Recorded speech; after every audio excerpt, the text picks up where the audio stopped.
Holy moly. Hello and welcome back to the channel.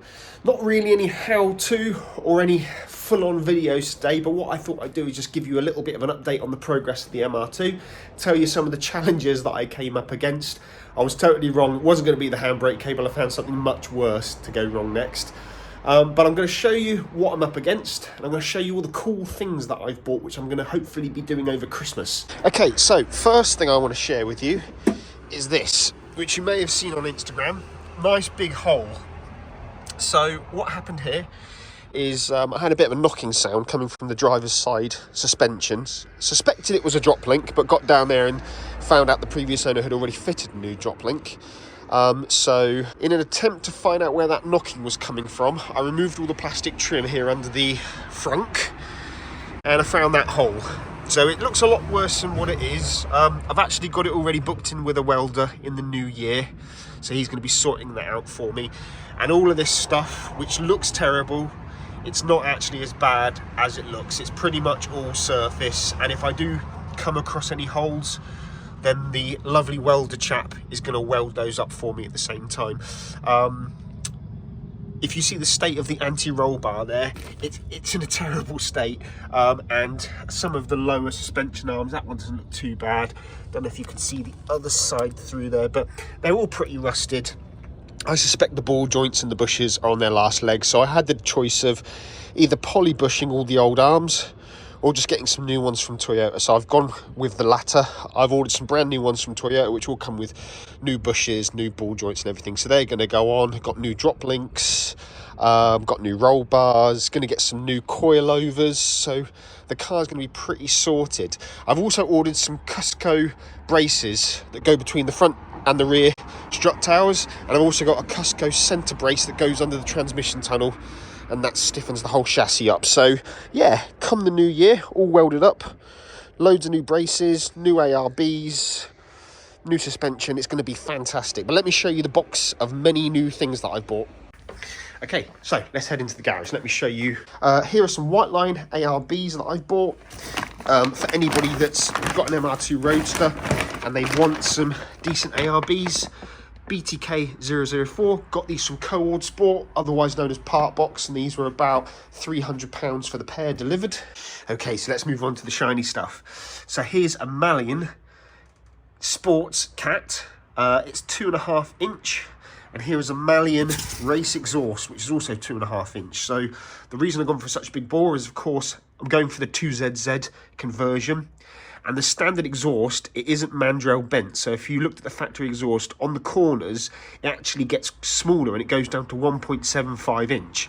Whereas this, 2.5 inch, all the way from the bottom of the header through and into this system and all the way out to the tip. Nice 2.5 inch exhaust system. That's going to really help the 2ZZ sing. Got brand new shim kits for the calipers. Got some EBC blue stuff front pads on the way and some yellow stuff rear pads, and I thought, well, while I'm in there changing the pads, I put brand new shims on, some brand new springs for the handbrake and some new rubber seals for the calipers.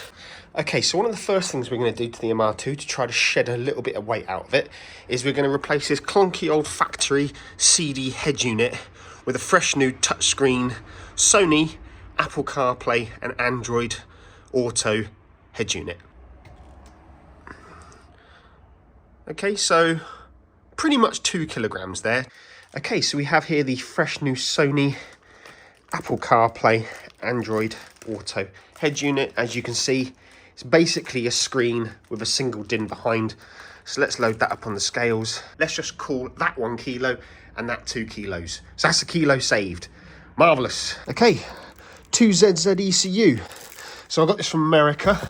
It's actually from a Celica GTS, but you can see the part number there. It's a 89666 281. Okay, so the reason I went for a US Celica GTS ECU is because you can't use a UK car ECU. You can't use a Celica 2ZZ ECU from a UK car. The reason being is that they have a factory immobiliser that's actually built into the ECU, and there's not really any way of bypassing that or getting the MR2's alarm to work with it. So the easiest thing to do is either get a Japanese import ECU or an American import ECU.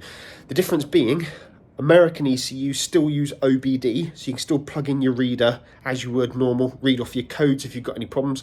With the Japanese car, they don't use OBD, they use the older, which I think is called JBD or JBOD. Not entirely, I can't remember, but yeah, it just made sense to get the American ECU so that I can keep all the existing wiring for the OBD connector. I don't have to start changing pins around or getting different code readers for a Jap ECU. Here are all the bits and pieces from underneath the frunk of the MR2, by the way. I'm going to weigh those as well. The car weighs 950 kilos. It is one of the lightest spec cars. It's got no air conditioning. It's got no leather. It's just fabric seats. So it is the minimum spec of 750 kilos. We're going to try to get as much weight out of the car as possible without making it look like it's been fiddled. We're going to try to keep it as subtle as possible and as few aftermarket parts showing as we can.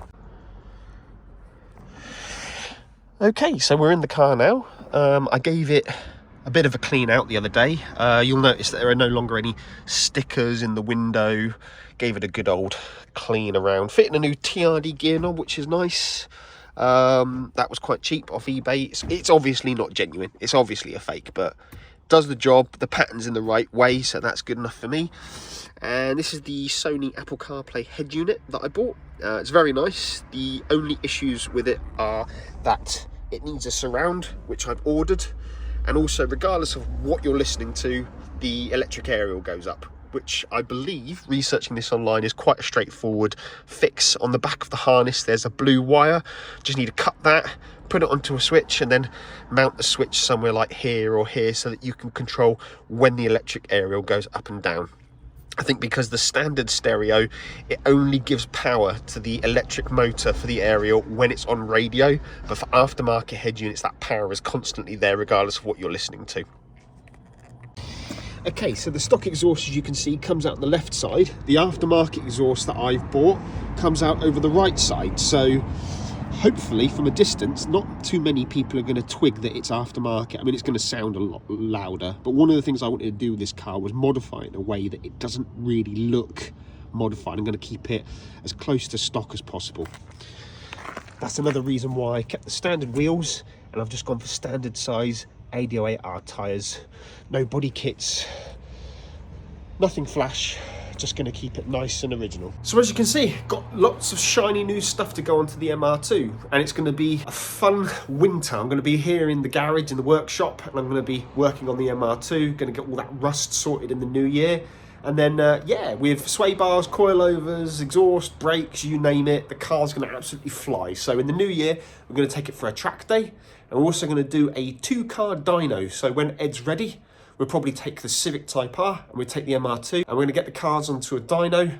We're going to see how much power they've lost, how far away they are from their actual factory figures. And then we're going to probably start modifying them to see how much we can gain. So yeah, just an update video today, but we're going to keep you in the loop as how we progress over the winter. Probably not going to be as many videos coming out as we usually do because it's going to be Christmas and we're going to be visiting friends and family and stuff. So, but we'll try to keep you posted on the progress of the project cars. And yeah, we'll have some really cool stuff to show you in the new year, fingers crossed. So stay tuned and take care of yourselves, and we'll see you next time on LeEdFollow. Bye for now.